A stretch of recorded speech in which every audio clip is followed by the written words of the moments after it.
Halo, Mancing Becek Sanulur, jumpa lagi bersama saya Sersan Daeng, Serasana bersama Daeng. Kali ini hari yang luar biasa. Saya ditemani seorang multitalenta yang luar biasa di Kota Palembang.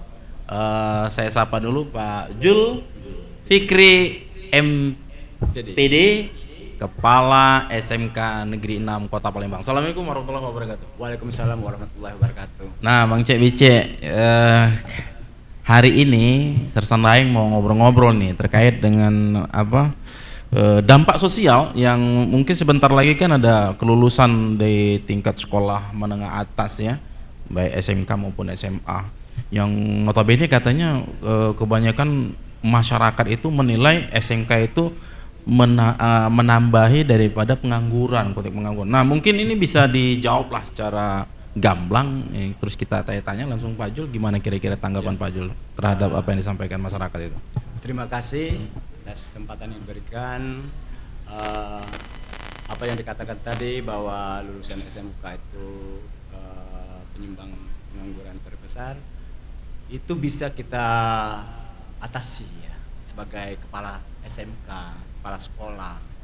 Kepala sekolah itu harus punya visioner. Ada 3 hal yang dia harus kuasai: manajerial, supervisi, dan entrepreneur. Untuk mengatasi pengangguran, ya, kalau rata-rata lulusan SMK itu diarahkan untuk mencari pekerjaan, tidak akan tertampung dengan jumlah lulusan yang begitu besar. Jadi seorang kepala SMK itu harus bisa, pertama kami dari SMK Negeri 6 Palembang, kita punya tata boga, ada punya data busana, ada punya program kalian tata kecantikan di perhotelan. Ditambah yang baru adalah desain komunikasi visual. Dari program kalian ini skill mandiri tata boga. Ya, kalau mereka artinya untuk cari kerja, mereka kan sudah punya skill mandiri, ya. Jadi lulusan SMK itu di samping dia lulusannya itu untuk mencari kerja, juga menciptakan pekerjaan sebagai entrepreneur, dan juga sebagian kecil mereka bisa melanjutkan kuliah. Namun untuk lebih artinya karena mereka punya skill mandiri, alangkah baiknya mereka diarahkan untuk menjadi seorang entrepreneur. Hasil produk-produk yang mereka hasilkan ya di tata boga, mereka bisa membuat menjual produk-produk yang dihasilkan itu tidak hanya melalui offline tapi melalui digital marketing. Inilah dari jurusan yang baru yang saya buka tahun pelajaran 2022-2023, itu jurusan digital market, jurusan desain komunikasi visual itu membuka lapangan kerja yang sangat luas, terutama itu membuat konten-konten pemasaran digital, bekerja sama dengan tata boga, tata busana, kecantikan. Itu mereka bisa, jadi produk-produk yang mereka hasilkan itu bisa mereka jual melalui digital marketing. Itu kita ajarkan kerjasama dengan para kontak, ya. Guru-gurunya juga diajarkan. Kalau hal itu terjadi, tidak akan terjadi ya yang namanya pengangguran, ya. Itu yang perlu. Kalau skill mandiri itu, ya mungkin penghasilannya lebih besar, ya. Kalau orang China itu kan rata-rata mereka menjadi entrepreneur semua. Jangan sampai nanti orang Cinanya yang menciptakan pekerjaan, orang kitanya yang jadi pegawai. Nah, kalau bisa orang kita yang ya penduduk bangsa Indonesia, pemuda-pemuda rata-rata, kalau mereka bisa menciptakan pekerjaan, bisa hasilnya akan berlipat-lipat, artinya tadi.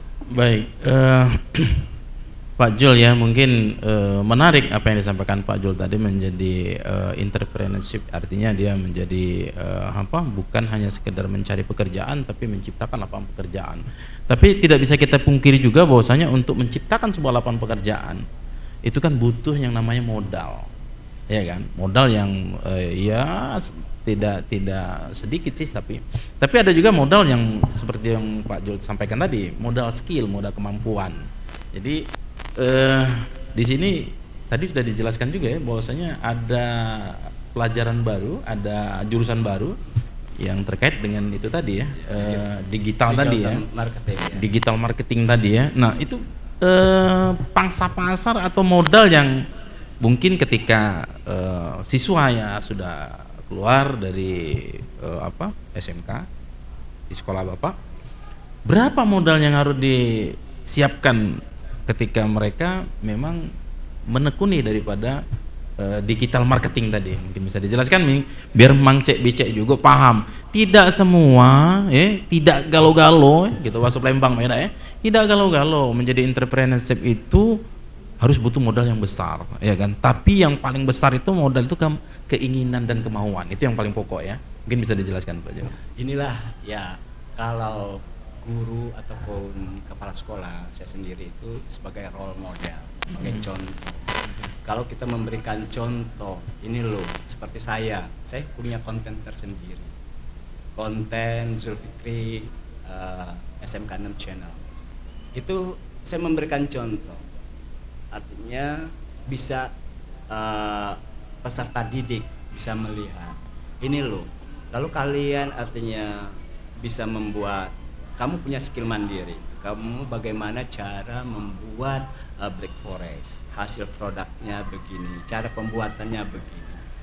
Mereka kan bisa lihat, di samping mereka bisa menjual produk yang mereka hasilkan kepada masyarakat, dan mereka juga bisa membuat konten, itu kan hasilnya mereka membuka usaha sendiri.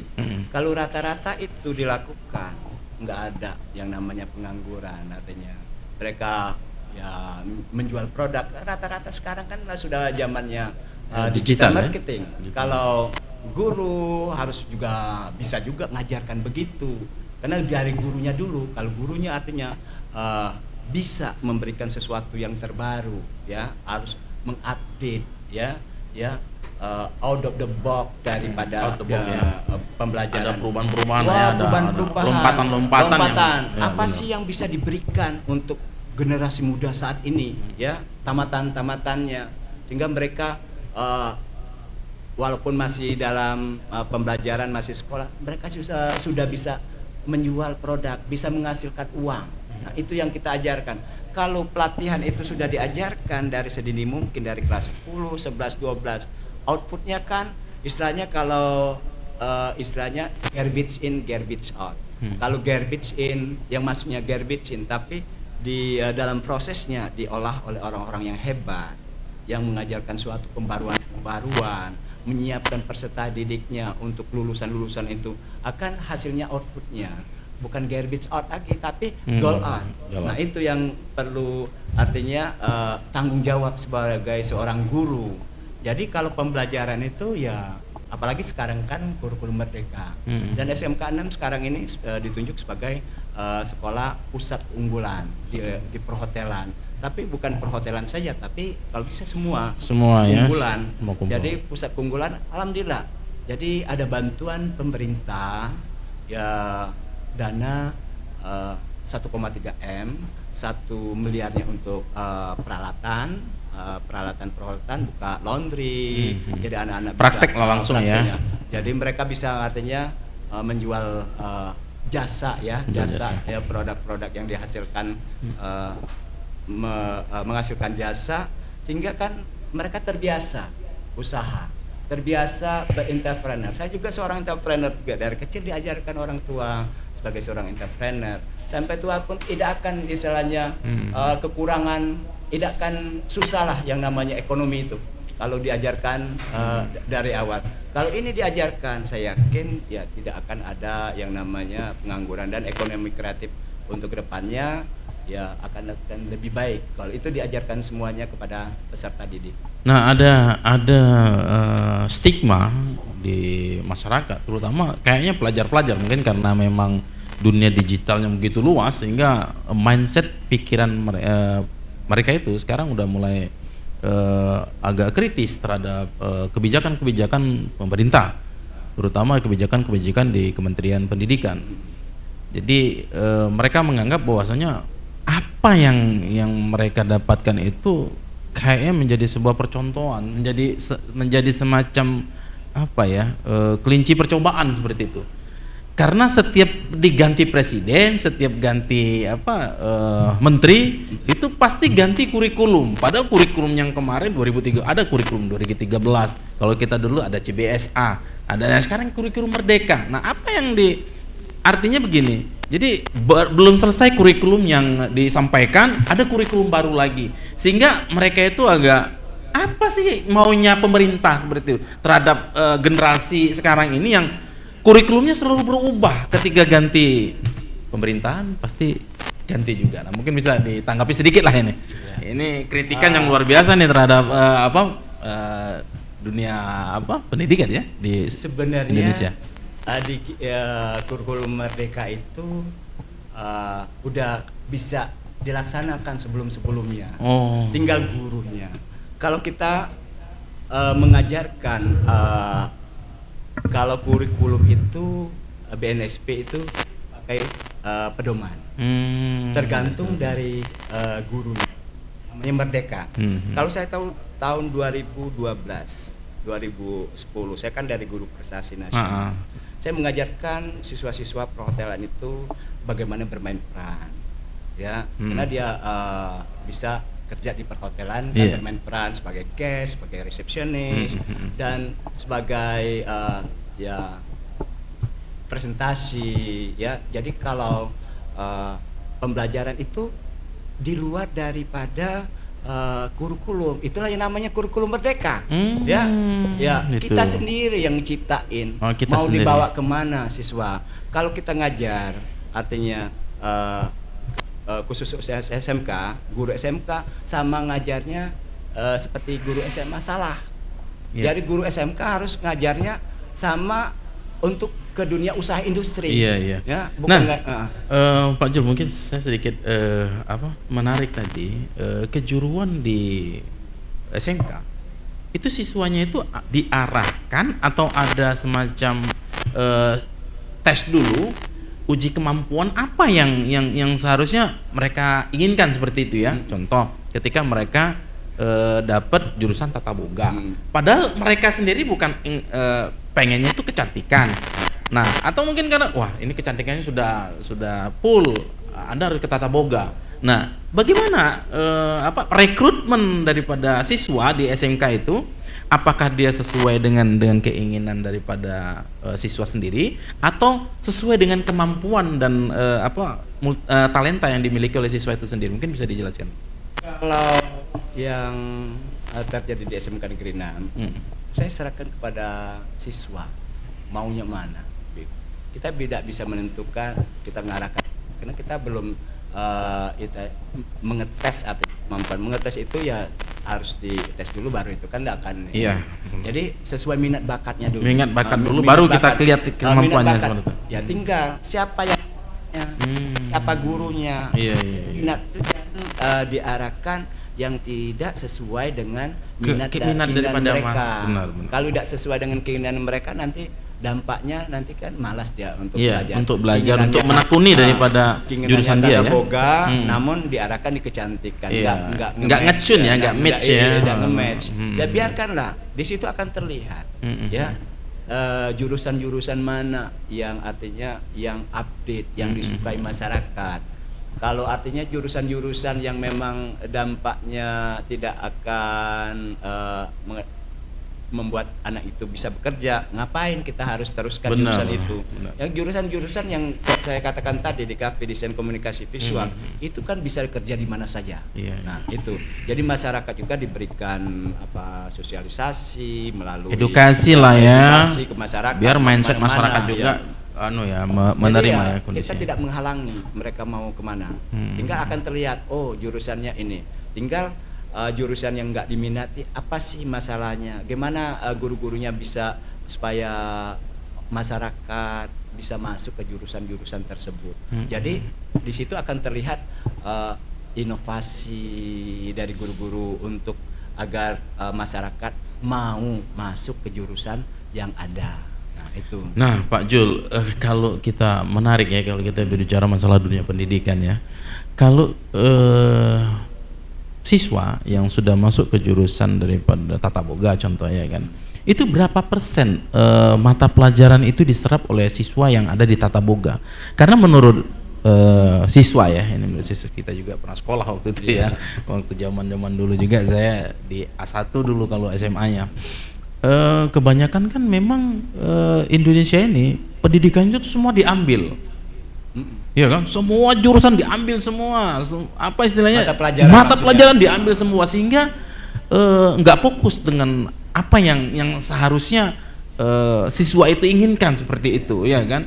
Sehingga ketika dibebani dengan ilmu-ilmu yang notabene-nya itu adalah ilmu terapan, harusnya kan ilmu terapan yang paling dominan yang untuk diserap kan. Tapi kenyataannya ya itu tadi, begitu lulus dari dunia pendidikan, terutama pendidikan di kejuruan, itu ya boro-boro untuk bisa menciptakan daripada lapangan pekerjaan, masuk ke dunia kerja saja mereka kadang-kadang bingung untuk melaksanakan apa yang mau dikerjakan. Mungkin bisa dijelaskan? Oh ya, kebenaran tahun 2000 saya kan dikirim oleh pemerintah ke Korea Selatan, di sekolah technical high school. Itu terlihat benar, artinya mereka itu beda benar ya. Kalau mereka hanya 32 jam per minggu. Betul. Kalau di Indonesia 48 jam. Jadi 48 jam pelajaran produktif itu ada 22 jam, sedangkan pelajaran normatif adaptif ada 26 pelajaran, sehingga materi yang mereka harus serap itu 16 mata pelajaran. Benar. Ya, 16 pelajaran. Memang ada dampaknya. Jadi skill yang itu enggak terlalu terlihat benar ya. Memang harus, kalau sudah dipelajarin menurut saya ya, pendapat saya, kalau udah dipelajari di SMP enggak usah lagi. Kalau di kejuruan harus ya lebih fokus. Iya, contoh dia di administrasi yang lebih banyak fokusnya, lebih banyak, lebih dominan lah ya istilahnya. Hal-hal enggak perlu ini enggak usah lagi dikaitkan. Terutama yang perlu yang dipelajari ya soft skillnya. Iya, benar. Misalnya di pembelajaran bahasa Indonesia, bahasa Inggris, communication komunikasinya, bagaimana melayani ini ya. Jadi attitude daripada ini ya, gerak tubuh ya kan, bagaimana soft skill itu penting. Jadi komunikasi, dengan komunikasi kan kita kan bisa jawab dengan komunikasi yang baik, dengan smiling yang baik, dengan attitude yang baik, itu yang perlu difokuskan ke peserta didik, sehingga tidak hanya kalau kita bandingkan kalau ada dua, ini terjadi nih, ada dua pencari kerja. Satu memang ini sangat pintar sekali ya di ini pelajaran produktifnya. Yang satunya tadi tidak terlalu pintar, tapi ya attitude-nya bagus. Pada waktu dia masuk ya salah. Ini lihat kan. Kalau yang pintar tadi ya udah dia merasa pintar, udah ini. Masa ada kelebihan lah itu. Yang lulusnya yang malah yang biasa skillnya tadi yang ada bagus. Jadi ya memang etika komunikasi yang harus dikembangkan banyak artinya tadi. Walau pelajaran bahasa Indonesia, pelajaran bahasa Inggris, ya terapannya ilmu terapan. Jadi sebagai guru juga dia bisa memberikan contoh loh.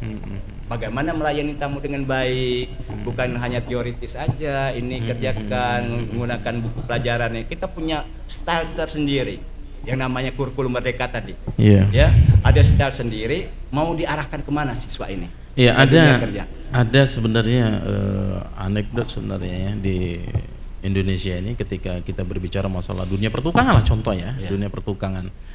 Kalau kita kembali kepada daerah ya kan, kenapa kok mohon maaf kita bukan bicara masalah etnis ya, lebih baik kalau nggak orang Jawa nggak usah lah kalau disuruh kerja, karena kadang-kadang di luar Jawa itu perginya jam 9, istirahatnya jam 12, baliknya jam 3, artinya di situ nggak disiplin dalam bahasanya itu kan.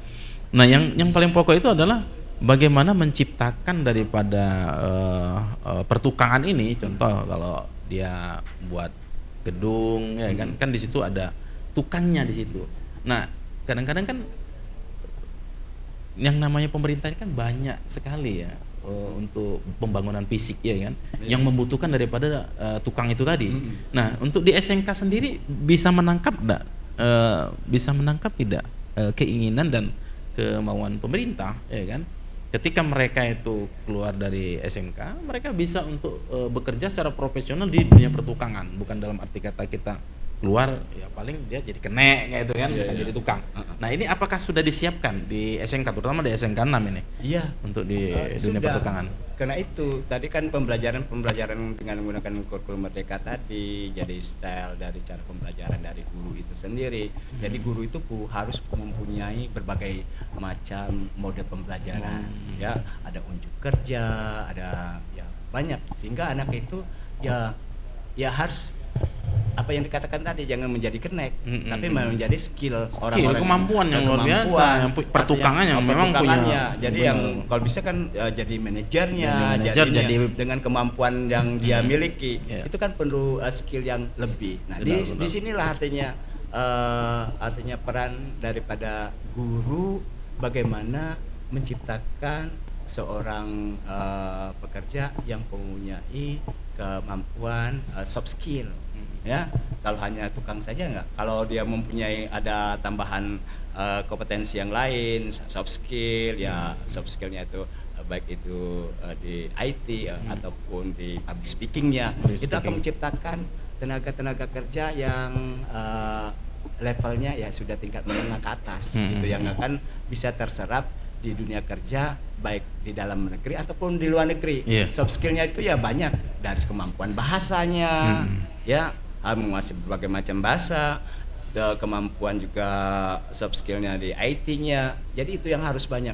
Kalau skill itu ya memang harus kayak dibandingkan tadi di Korea, di Korea Selatan waktu saya ke sana itu mereka nggak banyak, hanya 32 jam pelajaran. Namun mereka memfokuskan di IT, bahasa dan skill. Kalau 3 kemampuan itu mereka terapkan dan lulusannya itu bukan hanya bisa bekerja di dalam negeri tapi juga di luar negeri. Nah, Kak Jul ya, panggil kakak ya. Kak Jul, jadi memang kadang-kadang antar keinginan anak sama keinginan orang tua kadang-kadang beda, ya kan? Ada orang tuanya kepengennya anaknya jadi polisi, anaknya jadi tentara. Nah, tapi anaknya ini kadang-kadang dia nak jadi pramugari. Tidak boleh. Nak jadi apa? Nak jadi polwan, tidak boleh juga. Nah, ya wajar beda boleh. Dia lanang mau nak jadi pramugari sama ini kan kalau salah kan. Nah, rupanya pramugara. Nah,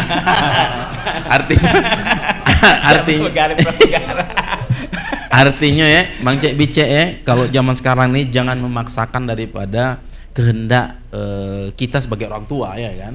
Kita serahkan saja kepada anaknya, ya kan, mau jadi apa artinya, tapi kita arahkan yang benar-benar sesuai dengan keinginan dia, ya kan. Kalau dia mau jadi pengusaha ya kita arahkan jadi pengusaha, jangan kita arahkan jadi PNS. Nah, tapi terkadang terutama di Sumatera Selatan ya, Kota Palembang, anak itu sebuah kesuksesan orang tua itu ketika anaknya itu masuk ke dalam dunia usaha di pemerintahan, jadi PNS, jadi polisi, jadi apa. Padahal kalau secara garis besarnya untuk taraf peningkatan ekonomi kerakyatan itu bukan ke situ larinya kan. Kalau dunia negara-negara maju itu kan kayak di Amerika, dia nggak mau lagi jadi pegawai negeri, karena lebih baik dia seperti tadi jadi entrepreneur, jadi pengusaha, ya kan, yang dia memanage daripada orang, bukan dimanage oleh orang itu sendiri.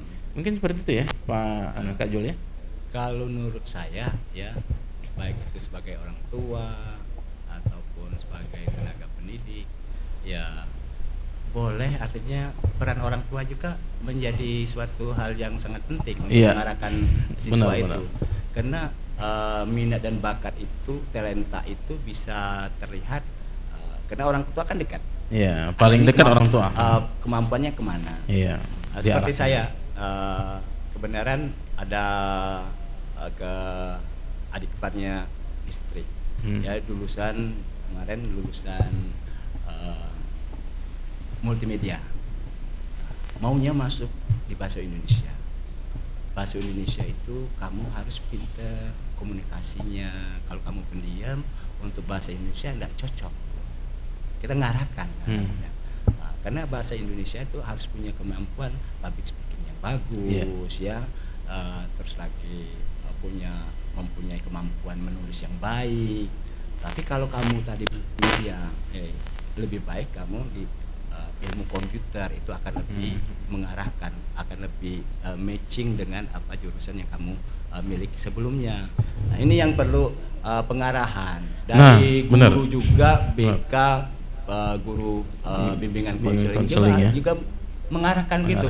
Kalau diarahkan kan anak-anak kan senengnya ini apa sesuai dengan keinginan mereka. Mungkin takutnya nanti setelah tamat ya nanti nggak bisa kerja. Ya mungkin gini Pak Kak Jul ya, memang kalau di tarapan sekolah menengah atas ini kan anak di usia-usia remaja. Dia tahu yang baik, dia tahu yang buruk, tapi masih aja dikerjain semua ya kan. Artinya mereka mencari jati diri di situ. Nah, ini yang terjadi sekarang ini dengan dampak dunia elektronik, dunia internet yang luar biasa sekarang ini kan banyak juga ada sisi negatif yang perlu kita waspadai, yaitu begitu banyaknya anak-anak yang menjadi gawai dalam bermain smartphone ya. Jadi mereka hanya sibuk bukan hanya untuk pembelajaran, tapi juga mereka sibuk dengan dunia game, dunia bermain yang notabene-nya diarahkan nanti seolah-olah jadi generasi yang malas bekerja. Artinya mereka sibuk dengan dunia keasikan saja. Nah, bagaimana menyikapi atau melakukan upaya-upaya pencegahan dini di SMK Negeri 6 Kota Palembang terhadap tindakan anak-anak yang mungkin akan menjadi gawai di dunia game pada saat ini? Mungkin bisa dijelaskan. Inilah peran guru. Sebenarnya kalau di game atau ya smartphone itu kan suatu media. Tinggal mengarahkan bahwa media ini ya bermanfaat untuk pembelajaran. Jadi banyak-banyak artinya guru itu menggunakan media referensi yang smartphone itu sebagai referensi untuk Mbak Google ya, artinya mencari di Mbak Google itu akan bisa semua ilmu itu ada di Mbak Google semua. Kalau rata-rata guru, jadi mereka kan akan yang hal-hal yang negatif tadi akan terhindar. Jadi penggunaan dari media elektronik tadi, media digital tadi, itu mereka akan lebih fokus gitu. Jadi hal-hal yang enggak bermanfaat, yang dikatakan bermain game tadi, itu akan berkurang. Dan juga dampak dari, kan ada dampak negatif harus dijelaskan juga. Kalau misalnya kita berchatting hal-hal yang artinya bisa merugikan orang lain, itu akan ada dampak hukumnya ya. Ada undang-undang ITE undang-undang elektronik. Jadi kalau itu disampaikan semua ya, ada sosialisasinya, mereka akan menggunakan media elektronik tadi, game tadi ya sebagai untuk hiburan. Tapi untuk yang sebenarnya diarahkan mereka bisa mencari informasi, ilmu-ilmu pengetahuan itu melalui game atau Google. Itu yang harus diarahkan.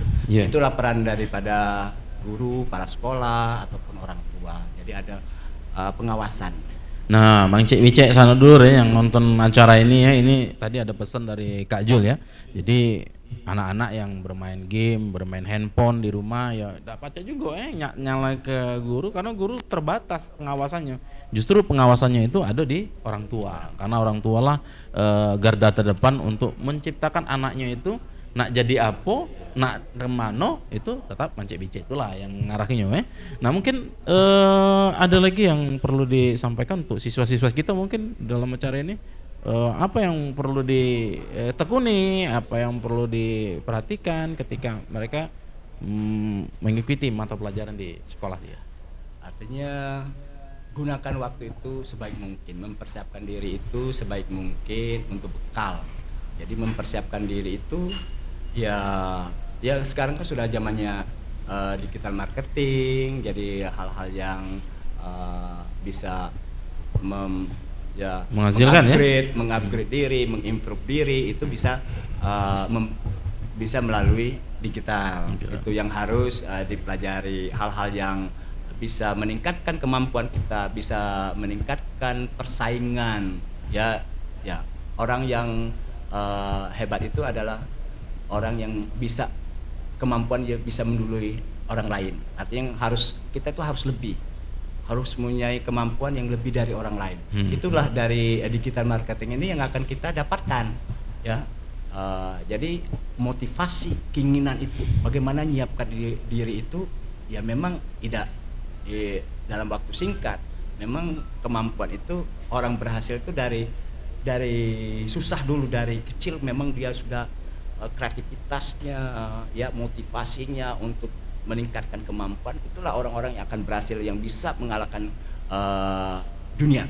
Ya, itu yang harus mereka harus tingkatkan untuk ke depan, untuk generasi muda, anak-anak SMK maupun anak-anak SMA berpacu untuk meningkatkan kemampuan, ya, untuk memperkaya skill sehingga Anda bisa menjadi orang-orang yang sangat berguna bagi keluarga, masyarakat, dan negara. Baik, Mance Becek ya. Jadi apa istilahnya itu, kita sebagai generasi milenial ya, harus bisa cermat, cerdas dalam menyikapi roda kemajuan zaman. Jangan hanya sekedar untuk hiburan baik. Kalau bahasa kita itu kan, kalau punya alat seperti handphone ini kan bisa kita gunakan untuk berusaha.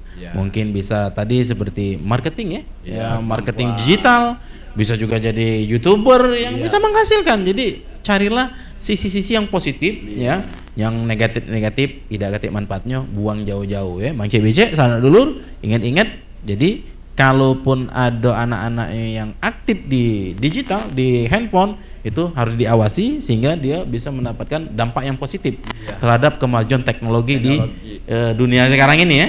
Termasuk juga kemampuan bahasa juga. Termasuk juga kemampuan bahasa, attitude ya. Dan terutama etika dalam kehidupan ya. Ya, dalam etika komunikasi, etika berpenampilan, itu yang harus ya, dengan komunikasi yang bagus, penampilan yang bagus, punya skill yang bagus, itu orang-orang yang bisa bersaing dalam dunia digital saat ini. Oke, Mance Becek, itu tadi bincang-bincang kita. Mudah-mudahan kita nanti bisa ketemu lagi dengan tema-tema yang cukup luar biasa di dunia pendidikan. Assalamualaikum warahmatullahi wabarakatuh. Waalaikumsalam warahmatullahi wabarakatuh.